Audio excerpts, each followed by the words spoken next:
विधानसभा चुनावों के बाद अब सबकी नजरें लोकसभा चुनावों पर टिकी है और राजनीतिक गलियारों में अब किसको मिलेगा टिकट, इसी सवाल पर चर्चाएं गर्म रहती है।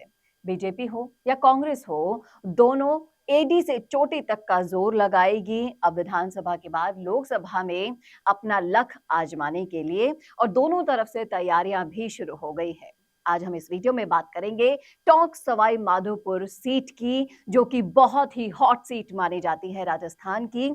और यहाँ के जो समीकरण बनते हुए दिखाई दे रहे हैं, वो समीकरण हो सकते हैं गुर्जर वर्सेस गुर्जर रहे, क्योंकि ये गुर्जर और मीणा बाहुल्य क्षेत्र है। और यहाँ पर दोनों तरफ से कौन कैंडिडेट बन सकता है और कौन किस पर भारी पड़ सकता है, इसी मुद्दे पर हम चर्चा करेंगे। नमस्कार, मैं हूं चेतना शर्मा और चर्चा करने के लिए मेरे साथ मौजूद हैं गुर्जर महासभा के अध्यक्ष कर्नल देवानंद गुर्जर। सर, आपका बहुत बहुत स्वागत है। सर, मैं आपसे यही जानना चाहूंगी कि सवाई माधोपुर से आप काफी टाइम से जुड़े हुए हैं और वहां की राजनीति को बहुत अच्छे से समझते हैं।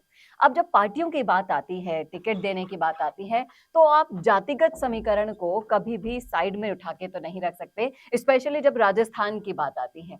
तो यहाँ पर अगर हम जातिगत समीकरण को साधते हुए टिकट के बंटवारे की हम बात करते हैं और किसको टिकट मिल सकता है, इस पर अगर हम चर्चा करें, तो यहाँ पर कई सारे नाम निकलकर सामने आते हैं।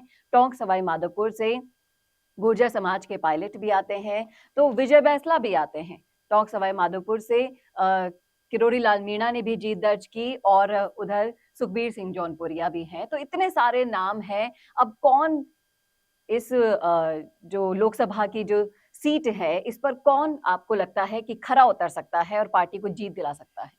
जी, सबसे पहले चेतना जी आपका धन्यवाद इस विषय पे आपने मेरा एक गुर्जर होने के नाते और उस इलाके से जुड़े हुए होने के नाते समस्याओं से आपने मुझे मौका दिया मेरे विचार रखने का। आपका सवाल इतना इतना गंभीर है कि जिसका मैं मानता हूँ मेरे जैसा व्यक्ति क्या कोई भी जो प्रखंड पंडित है वो भी अब ये नहीं कह सकता कि वहाँ पर किस तरह के समीकरण बैठेंगे। पर जिस प्रकार से राजस्थान में अभी हाल ही हमारे चुनाव समाप्त हुए हैं और जो परिणाम आए हैं उन परिणामों में एक चीज क्लियर हो गई है देश के नागरिकों को और प्रदेश के जो मतदाता हैं वो ये है कि अब वो बेवकूफ नहीं बचा है कि किसी आदमी के नाम पर मोहर लगाएगा या किसी एक कारण को लेकर के वो अपने मतदान का इस्तेमाल करेगा।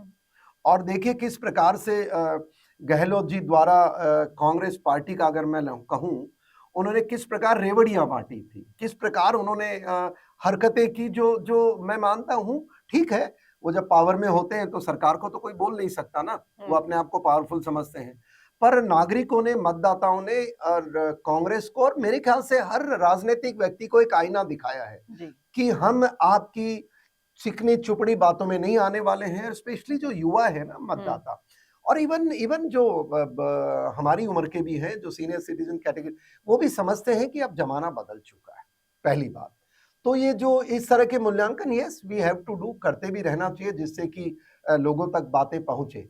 दूसरी बात यह है कि इस बार जो बीजेपी में देखिए अगर कोई भी ये कहता है कि मोदी जी आज के दिन, मैं तो ये मानता हूँ वो विश्व के चेहरे हैं और भारत के एक प्रतिबिंब है, राजनीति से कहीं वो ऊपर उठ चुके हैं आज के दिन। ठीक है, हमारे प्रधानमंत्री हैं। मैं व्यक्तिगत तौर पे भी मानता हूं, जितने भी मैं लोगों से चर्चा करता हूं, मोदी जी अगर जब आते हैं तो जैसे बहुत सारे स्लोगन्स बनाती हैं राजनीति, बीजेपी को बनाना भी चाहिए, क्यों नहीं बनाए। उनके पास ऐसे एक नेतृत्व है तो उनके नाम पर चुनाव लड़े और नतीजे हमारे सामने। पर अब आते हैं स्पेसिफिक, आपने कहा कि जाति से जुड़ी हुई किस प्रकार से मतदाता अपने आप को देखते हैं। देखिए मैं एज ए अगर सामाजिक कार्यकर्ता, एज ए देश का नागरिक और एज ए पॉलिटिशियन, तीन अलग अलग चेहरे पर एक चीज क्लियर हो चुकी है।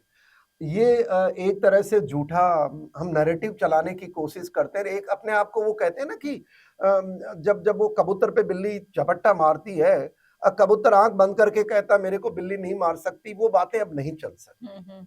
अब बिल्कुल नहीं चल सकती। ये सत्यता है कि प्रदेश क्यों हिंदुस्तान में अगले कई वर्षों तक जातिगत मतदाता अपना रुझान दिखाते हैं और दिखाते रहेंगे। लेकिन जब हम कांग्रेस की तरफ से जैसे कि अभी नाम जो सामने आ रहे जी, हैं जी। वो पायलट का नाम सामने आ रहा है, लेकिन पायलट को भी अब छत्तीसगढ़ का प्रभारी बना दिया गया है।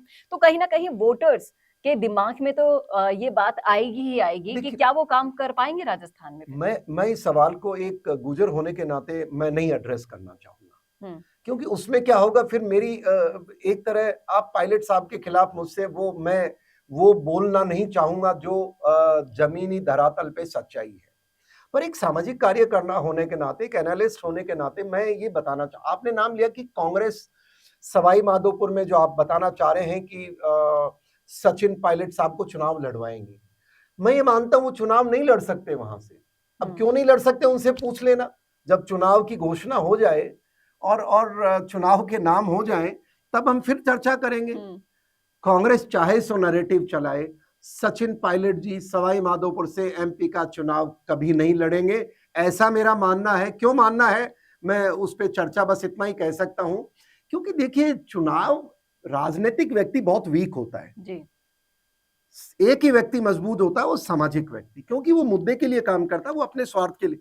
अब कोई भी राजनीतिक व्यक्ति ऑब्वियसली वो जीतने के लिए चुनाव के लिए अपने, तो राजनीतिक व्यक्ति कभी भी वहां से चुनाव नहीं लड़ना चाहेगा जहां उसको हार के चांसेस होंगे। जी, जी। अब जैसे चुनाव से पहले बहुत सारे आपने गुजर चेहरों पे चर्चा की और हुँ, वो हारे जी। दुर्भाग्य से। मैंने आपको उस समय भी कहा था कि मैं इन नामों पे चर्चा नहीं करना चाहता, जीतेंगे हारेंगे, परिणाम आपके सामने है। अब जहां गुजर समाज की आपने कही कि राजस्थान में इतना बाहुल्य होने के बाद आज के दिन अब कितने जीत के आए आप तय कर लो। जी। तो ये बहुत सारे अब हमारे समाज के लोग भी समझ गए, क्योंकि समाज की मुख्य पीड़ा क्या है, हुँ, उनके लिए काम करने वाला कौन है। इतिहास के अंदर क्या कोई ऐसा गुजर राजनेता है जो अपने आप को खरा उतार सकता है, साबित कर सकता है कि वोट उसने गुजर समाज के नाम के लिए, पर उसने गुजर समाज के लिए स्पेसिफिक क्या किया, मुझे तो कोई नजर आता नहीं है आज तक। आपको आता था आप बताएं किस। मैं तो यहां तक कहता हूं जोधपुर या देवधाम जब मैं वहां गया तो एक सड़क सामान्य मांग थी। मैं तो फौजी के नाते रिटायर होने के बाद पहली बार गया, मैंने देखा यार इतने लाखों के श्रद्धालु आते हैं, सड़क पतली, लोग जा नहीं सकते, पुलिस व्यवस्था नहीं, शौचालय की व्यवस्था नहीं, दवाई की व्यवस्था नहीं, भीड़। तो मैंने मुद्दा उठाया और दुर्भाग्य से वो लोग जानते हैं। हुँ, जब मैंने उनको कहा कि अरे सड़क, तो पता लगा वो हमारे समाज के ही व्यक्ति वहां के एमएलए हैं, जी। वही मंत्री है। और वो भी मंत्री कौन से, वो जो क्या बोलते हैं पीडब्ल्यूडी जी, मंत्री। जी, जी। और उनको जब हमने अवगत कराया तो उन्होंने जो जवाब दिया मैं यहाँ नहीं बोलना चाहूंगा, उनकी आत्मा जानती है, और लोगों ने उनका जवाब दे दिया है। हुँ, हुँ। तो ये समाज के लिए काम लोग नहीं किए, ये दुर्भाग्य है हमारे। और मैं चाहूंगा कि पॉलिटिकल पार्टीज जिस पे भी मोहर लगाएं, जरा सोच के लगाइएगा कि वो पब्लिक क्या चाहती है, आप क्या चाहते हैं, वो तो आपके बहुत कारण हो सकते हैं। जी। और सवाई माधोपुर में जो आपने नाम बताया वो चुनाव नहीं लड़ेंगे। हुँ। और रही बात, दूसरी बात, इसके अलावा ऑब्वियसली अगर बीजेपी की हम बात करते हैं जी तो जी बीजेपी ने विजय बैंसला पर अपना दांव खेला था जो काफी फेल साबित हुआ। और अगर दूसरी तरफ देखें तो जौनपुरिया के ऊपर क्या वो दोबारा दांव लगाना चाहेंगी या फिर विजय बैंसला जो कि पहले से हार चुके हैं उनको एक बार फिर से आजमाना चाहेंगी? मुझे समझ में नहीं आता कि आप ये नाम क्यों लेके आ रहे हैं। एक हारे हुए व्यक्ति को आप अब बड़े पद पर ले जाना चाहते हैं, क्या सोच रहे हैं कि गुजर समाज को हमें हमें कटघरे में खड़ा करना चाहते हैं, या मुझे खड़ा करना चाहते हैं आप कि मैं उनके लिए। अरे भाई, जब हार गए, चाहता तो हर व्यक्ति है जैसा जैसा उसका प्रोफेशन है। मैं जी। राजनीतिक चुनाव वाली राजनीति में नहीं हूं, मैं देश और समाज की राजनीति करता हूं। जब जब हम तय कर रहे हैं, अब आपको मुझे नहीं पता है इन नामों का किसने दिया है। देखिए, पहली बार गुजर बाहुल्य है और वहां पर जौनपुरिया जी हमारे एमपी साहब हैं, वहां उन्होंने कैसा कार्य किया कैसा नहीं किया उसका मूल्यांकन करने का मुझे कोई औचित्य नहीं है। एज ए पार्टी मैं ये मानता हूं कि बीजेपी पिछली बार 25 सीट लेके आई और मैं चाहता हूं इस बार 25 सीट लेके आए, क्योंकि अब जो राष्ट्रीय मुद्दे, स्टेट के मुद्दे अलग हो चुके हैं, अब देश को मोदी जी के साथ चलने का है। मैं तो व्यक्तिगत तौर पे as a BJP person, as एक सीनियर सिटीजन, एज ए सामाजिक कार्यकर्ता और एक बुद्धिजीवी होने के नाते मैं चाहता हूं कि देश के अंदर जिसको भी ये लेके आए चुनाव कराएं, क्योंकि अब लोकल नाम की कोई वैल्यू नहीं बचती है मोदी जी के आगे। जब प्रदेश के चुनाव में मोदी जी के नाम से चुनाव जीत करके नागरिकों ने मोदी जी को विजयी दिलाई, बीजेपी की सरकार बनाई तो व्यक्तिगत चर्चा, मैं तो मानता हूं ये एक उचित विषय नहीं होगा, पार्टी पे छोड़ देना चाहिए। क्योंकि कोई भी आए, अब देश के प्रदेश के नागरिक हो सकता है पार्टियों में उनकी विचारधारा है, पर अब ये प्रूव हो चुका है कि मोदी जी के नेतृत्व में अगर बीजेपी हमारी चुनाव लड़ रही है, जो लड़ेगी, लड़ना भी चाहिए, क्योंकि देश को मोदी जी की जरूरत है। मोदी जी को हमारी किसी की जरूरत नहीं है, हमें मोदी जी चाहिए। और उसके लिए मैं मानता हूं प्रदेश की जनता मोदी जी के साथ जाएगी। चेहरे कौन आएगा इट डजंट मैटर, बट एक बात तय है, जो बड़े बड़े चेहरे अपने आप को, जिनके नाम ज्यादातर अखबारों में चलते हैं, वो कोई चुनाव नहीं लड़ने वाला। आपने देख लिया ना, जब बहुत सारी चर्चाएं हुई, ये वहां से चुनाव लड़ेंगे, ये थंपिंग मेजॉरिटी से, देखिए रिजल्ट नागरिकों ने बता दिया, मतदाताओं ने, कि आप शांत रहे, हम फैसला कर देंगे। और मैं ये मानता हूं आज जो हवा है, और जो मेरे जैसे लोग महसूस करते हैं, बीजेपी और मोदी जी के साथ पूरा गुर्जर समाज जाएगा। ठीक है, थोड़े तो बहुत आपको लगता है कि जो बीजेपी का जो मिशन 25 है वो तीसरी बार भी पूरा होने वाला है? जी लगता नहीं है। मेरा मेरा देखिए, मैं तो राजनीति में नया हूं, एक सैनिक होने के नाते, पर हर व्यक्ति राजनीतिक है बिकॉज वो देश की चिंता करता है कोई न कोई तरीके से। आप एज ए मीडिया पर्सन कर रहे हैं, कैमरामैन कैमरे को सही हैंडल कर रहे हैं, मैं कर रहे हैं। तो जो 25 मिशन राजस्थान का है वो बिल्कुल पूरा होना चाहिए। पहली बात, होगा कि नहीं होगा, मेरी उम्मीद ये कहती है जिस प्रकार से बीजेपी अपने लोगों को चुन के लाती है, छोटी मोटी गलतियां हुई हैं, विधानसभा में हमने देखा कुछ की जमानत जब्त हो गई, पर वो राजनीतिक कारण हो सकते हैं, लेकिन 25 की 25 सीट आएंगी। नागरिक ये चाहते हैं, और मेरा भी मानना, देखिए क्यों, अगर अगर अब 25 नहीं आएंगी, जब बीजेपी की हमारी सरकार है राजस्थान में, जब मोदी जी के कार्यकाल जो 2014 से लेके 2024 आ गया है, आज देश मानता है कि मोदी जी हैं तो मुमकिन है। वो क्यों मानता है, देखिए, मैं आपको पहले सैनिक होने के ना, आपको पता है चेतना जी, एक समय था हिंदुस्तान में जब लोग कहते थे बस में बेटा जा रहे हो, सामान को नहीं छूना है, यहाँ नहीं बैठना है, शाम होते ही घर आ जाना है। और उसके बाद जहां बॉम्ब ब्लास्ट होते थे, तो बजाय के सरकार दुश्मन देश को, दुश्मनों को खात्मा करने के लिए वचनबद्ध हो करके आवाज उठाए, क्या कहती थी, हम देखेंगे, हम देख रहे हैं, ये इस तरह के। और जब साजो सामान खरीदने की बारी आती थी तो डिफेंस मिनिस्टर खुद पार्लियामेंट में कहते थे देश के पास पैसा नहीं है, हम संसाधन कहां से खरीदे। और मोदी जी आने के बाद न तो आज ये सुनने को मिलता कि यहाँ बॉम्ब ब्लास्ट, वहां बॉम्ब ब्लास्ट, न ये सुनने को मिलता, बच्चे, आज की पीढ़ी भूल ही गई, जो बच्चे 10 साल के हैं, कि बेटा जा रहे हो, कोई सामान पड़ा होगा पार्क में, हाथ मत लगाना, पुलिस का, चीजें बदल चुकी हैं। और पाकिस्तान जैसा देश, चीन जैसा देश, वो अलग विषय, लंबा विषय हो जाएगा, पर आज पाकिस्तान को उसकी औकात दिखा दी गई है। और जब जब उसने हमारे पर कोई नुकसान करने की कोशिश की, भारतीय सेना, भारतीय पॉलिटी इकट्ठी होकर के सर्जिकल स्ट्राइक के माध्यम से उसको जवाब दिया। मोदी जी ने जो जो जड़ में जाकर के, 370 जैसा एक किस्सा था जिसपे हर व्यक्ति कहता था संभव नहीं है, पर राष्ट्र हित में था। कानून क्या कहता है, कानून तो सरकार बदल सकती है, मोदी जी ने उसका जवाब दिया, देश का हर उनके साथ नागरिक खड़ा हुआ। 370 के अलावा भी देखिए आप, जिस प्रकार से हमारे राम मंदिर का मुद्दा हुआ है, ये भावना से जुड़ा था, ये कोई धर्म से नहीं जुड़ा था, उनका मुद्दा था, बीजेपी ने करके दिखा दिया। तो आज मेरा ये मानना है कि मोदी जी के साथ देश खड़ा है, मोदी जी, और पहले क्लियर कर देते हैं वो कि हम क्या क्या चाहते हैं। सैनिकों के साथ आज के दिन कोई पैसे की कमी नहीं है। आज के दिन जिस प्रकार से जवाब सेना को देना चाहिए, हर चीज का मुस्तैदी से दे रही है। चीन को किस प्रकार से हमने, हाँ, बातें करने के लिए जो जो एक नैरेटिव चलाते हैं, चीन इतना घुस के आ गया, अरे भाई वो 62 में आया था, तब तो न बीजेपी थी, न मोदी जी थे, न मैं था, ये फालतू की बातें हैं। कंट्री बिलीव्स, मोदी जी में विश्वास करती है। और मैं ये मानता हूं, गुजर जो हम लोग राजस्थान के हैं, और हमारा बहुत बड़ा हम ऐसा महत्व रखते हैं देश की, राजस्थान की राजनीति में, कि गुजरों से अनदेखी करके इस बार देखिए जो बातें की, गुजर एज ए मेजोरिटी तौर पे उन्होंने फैसला किया कि हम बीजेपी को लाएंगे, और लेके आ गए। अब बहुत सारे लोग गुमराह करते हैं, यार तुम्हारा इतना मंत्री नहीं बनाया, तुम्हारा, अरे वो मसला ही नहीं है हमारी कौम के। हम ये चाहते हैं राष्ट्र का निर्माण हो और हमारी कौम के जो मुद्दे हल हो। अभी समय आया, और उम्मीद करता हूं 25 की 25 सीट बीजेपी जीतेगी और मोदी जी के नेतृत्व में जीतेगी, ऐसा मैं मानता हूं। और बाकी जो जो आपका सवाल था शुरू में, मैं उसको डक कर गया क्योंकि उसका मैं ईमानदारी से जवाब नहीं देना चाहता हूं, क्योंकि उससे बिल्कुल लोगों में नाराजगी पैदा हो जाएगी, गलतफहमी। आप देखिए ना, जो लोग इतना ढिंढोरा पीटते थे कि हम पता नहीं राजस्थान में गुर्जरों के हम बड़े प्रतिनिधि हैं, कहां गए?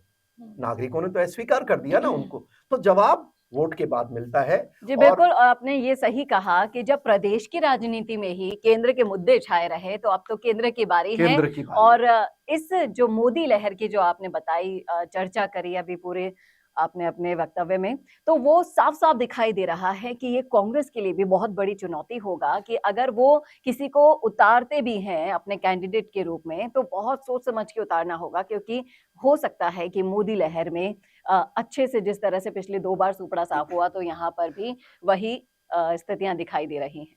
मैं आपको यहाँ जब कांग्रेस की आपने बात छेड़ी, देखिए कांग्रेस का पहले भी सुपड़ा साफ था। कांग्रेस को किसी को उतार ले, इस बार कोई चांस नहीं है। और इसीलिए मैं कह रहा हूं, हो सकता है जिनकी आप चर्चा कर रहे थे कहीं बाहर का प्रभारी बना दिया, वो खुद हाथ जोड़ के चले गए कि यार बेइज्जती तो होनी है, चलो पहले ही। तो मोटे मोटे जो राजनेता है ना, जो अपने आप का नाम बड़ा मानते हैं, काम तो उन्होंने वैसे भी राजस्थान में किया होता तो नागरिक जिताते ना। गुजर, आज एक बात बताओ, हम क्यों भटक रहे हैं राजस्थान में? हमारे साथ किस पॉलिटिकल पार्टी या किस किस नेता ने जो अपना खुल के कह सकता है कि वोट मांगने तो सब गुजर के पास जाते हैं, तब क्या कहते हैं, मैं थार गुजरा को छोरो हूं, मैं थारो बो हूं, और जब काम की बारी आती है तो गुजर गया तेल देने। आप बताओ ना, हमारे मुद्दे हल हुए कहां हैं? आज तक हम न्याय मांग कर रहे हैं, कहां हुआ है? अब ये पॉलिटिकल इश्यूज बहुत है, बट पर हम ये मांग करते हैं। मैं मानता हूं अभी जिस प्रकार से हमने बीजेपी के साथ आए हैं और आएंगे लोग, अरे ये मसले हल हो जाएंगे। तो जब आप बताओ, अगर हमारा भगवान देवनारायण जी यूनिवर्सिटी अगर सरकार घोषणा कर देती है तो पार्टी किसी को बोलने की जरूरत ही नहीं है ना। अगर हमारी शिक्षा के लिए अगर ये घोषणा करते हैं, भीलवाड़ा में हमारे देवनारायण जी का मंदिर है, एक उसके ताले लगे हुए, अगर वो ताला खुल जाता है समाज समझ जाएगा ना। हमारे आरक्षण के दौर में जो हमारी हत्याएं हुई थी, उन लोगों की न्यायिक जांच की हमारी मांग है समाज की। अगर वो न्यायिक जांच हो जाती है, और उसके लिए किसी को कहने की जरूरत नहीं है ना। पर हमें उम्मीद है, अब हम जान गए कि समाज जानता है कि इनके न्याय कहां मिलेगा। और इसीलिए कहता हूं, कांग्रेस हो कोई पार्टी, राजस्थान में लोकसभा चुनाव हैं, देश के मुद्दे हैं, स्थानीय मुद्दे भी इसमें रहेंगे। और आज के दिन बीजेपी की सरकार है, कांग्रेस तो मैं मानता हूं, आप देख लीजिएगा चेतना जी, चुनाव के जब घोषणा में मौका मिलेगा, अगर एक भी प्रभावी नेता कांग्रेस का लोकसभा चुनाव जीतना तो दूर है, वो चुनाव लड़ने में भागेंगे, देखेंगे। अब वो प्रभारी बनेंगे अलग अलग जाकर के, ऐसा मेरा मानना है। जी बिल्कुल, और आपने ये लाइन बड़ी सही कही है कि उम्मीद हम कर सकते हैं और उम्मीद पर ही दुनिया कायम होती है।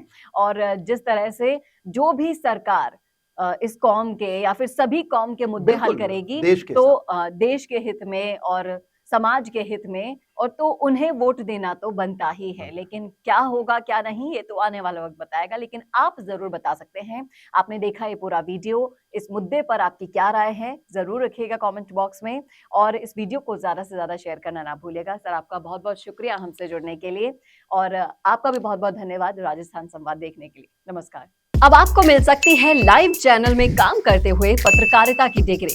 यूजीसी अप्रूव्ड यूनिवर्सिटी से मिलने वाली इस डिग्री के साथ आपको मिलेगा लाइव चैनल पर रिपोर्टिंग, एंकरिंग और प्रोडक्शन का काम करने का मौका। काम करने के साथ सीखना, और 70% प्रैक्टिकल और 30% थ्योरी के पैटर्न से सिखाते हुए आपको एक पूरा कोर्स करवाया जाएगा। यही नहीं, यहाँ आपको इंडस्ट्री के हिसाब से ट्रेन करने के लिए आज तक सी न्यूज और कई चैनलों में काम करने वाले लोग लेक्चर्स देंगे। साथ ही परमानेंट फैकल्टीज भी इन चैनल्स और अखबारों में लंबा एक्सपीरियंस ले चुके लोग भी होंगे। इसके साथ ही टीवी, न्यूज़पेपर जैसे ट्रेडिशनल मीडिया की लाइव प्रैक्टिकल ट्रेनिंग के अलावा आपको यहाँ पर डिजिटल मीडिया और डिजिटल मार्केटिंग भी इंडस्ट्री नीड्स के हिसाब से सिखाई जाएगी। तो केवल रटना लिखना नहीं, बल्कि इंडस्ट्री जैसा टैलेंट चाहती है, उसकी प्रैक्टिकल एजुकेशन के साथ कीजिए मास कम्युनिकेशन और जर्नलिस्ट या मल्टीमीडिया एंड एनिमेशन की BVOC डिग्री। और प्लेसमेंट असिस्टेंट से लेकर ट्रेडिशनल और डिजिटल मीडिया की सारी इंडस्ट्री ट्रेनिंग विद इंटर्नशिप आपको मिलेगी मिशिगा इंस्टीट्यूट ऑफ मीडिया स्टडीज में।